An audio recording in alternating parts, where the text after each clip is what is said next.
மித்ரா, உனக்காக ஸ்பெஷலா உனக்கு பிடிச்ச பிரான் பிரியாணி ஆர்டர் பண்ணிருக்கேன். நானே ஊட்டி விடுறேன்.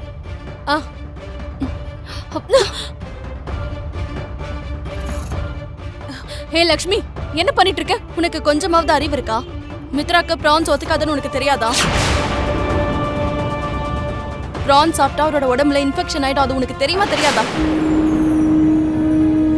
இவ்ளோ நாளா நீ அவர் கூட இருந்துட்டு அவரை பத்தி தெரிஞ்சுக்கிட்டது இவ்ளோதானா? என்ன மித்ரா இது? லக்ஷ்மி இவ்ளோ ஓவரா பண்ணிக்கிட்டு இருக்கா, நீயும் அதை வேடிக்கை பார்த்துக்கிட்டு இருக்க.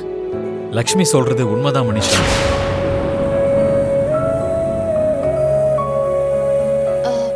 நான் ஹேண்ட் வாஷ் பண்ணிட்டு வந்துடுறேன். ஓகே லக்ஷ்மி.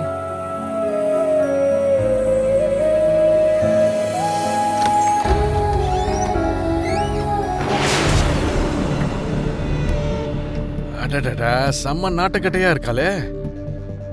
புடவையிலே எப்படி இருக்கானா, ஸ்விம் சூட்ல எப்படி இருப்பான்னு யோசினா. ஆமா பாப்பா, என்ன சாப்பிட்ட? ஒன்னதான். என்னங்க?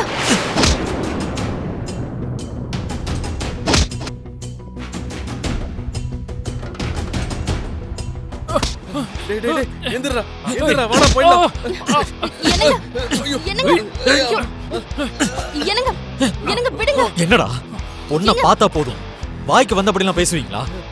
இன்னொரு தடவை பொண்ணுங்கிட்ட இப்படி பேசுவீங்களாடா? இல்ல சார், இனிமே எந்த பொண்ணா இருந்தாலும் எங்களுக்கு தங்கச்சி மாதிரி. தயவு செஞ்சு எங்களை விட்டுருங்க சார். ஆமா சார். இன்னொரு தடவை ஏதாவது பொண்ணுகிட்ட இந்த மாதிரி நடந்துகிட்டீங்கன்னு தெரிஞ்சது கைய காலை உடைச்சிருவேன். ஜாக்கிரதை. போங்க இங்க இருந்து, போங்கடா. ஹலோ மிஸ்டர், உனக்கு கொஞ்சமாவது அறிவு இருக்கா? உன் கூட ஒரு பொண்ணு வந்திருக்கானா அவ உன்னை நம்பி வந்திருக்கான்னு அர்த்தம். நீ அவளுக்கு பாதுகாப்பா இருப்பேன்னு நினைச்சு உன்னையே நம்பி வந்திருக்கா. இந்த லக்ஷ்மிய பத்தி மித்ரா எதுக்காக இவ்ளோ டென்ஷன் ஆகணும்? நமக்கு பிடிச்ச பொண்ணை யாராவது ஏதாவது சொன்னாங்கன்னா அவங்க நாக்கையே வெட்டி எறியணும். நாம பாசமா பாத்துக்கிற எந்த பொண்ணுக்கு கஷ்டம் வந்தாலும் உடனே அந்த கஷ்டத்தை போக்கணும். இல்ல புரியல, இந்த மாதிரி ஸ்டண்ட் எல்லாம் பண்றதுனால லக்ஷ்மி மேல உங்களுக்கு என்ன பாசம் இருக்குன்னு சொல்ல வரீங்களா என்ன?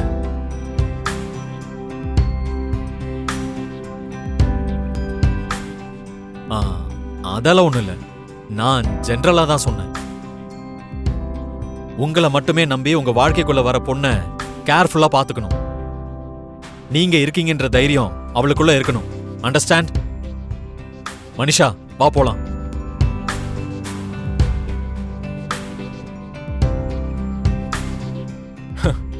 பாத்தீங்களா லக்ஷ்மி, உண்மையான மித்ரா வெளியில வராத.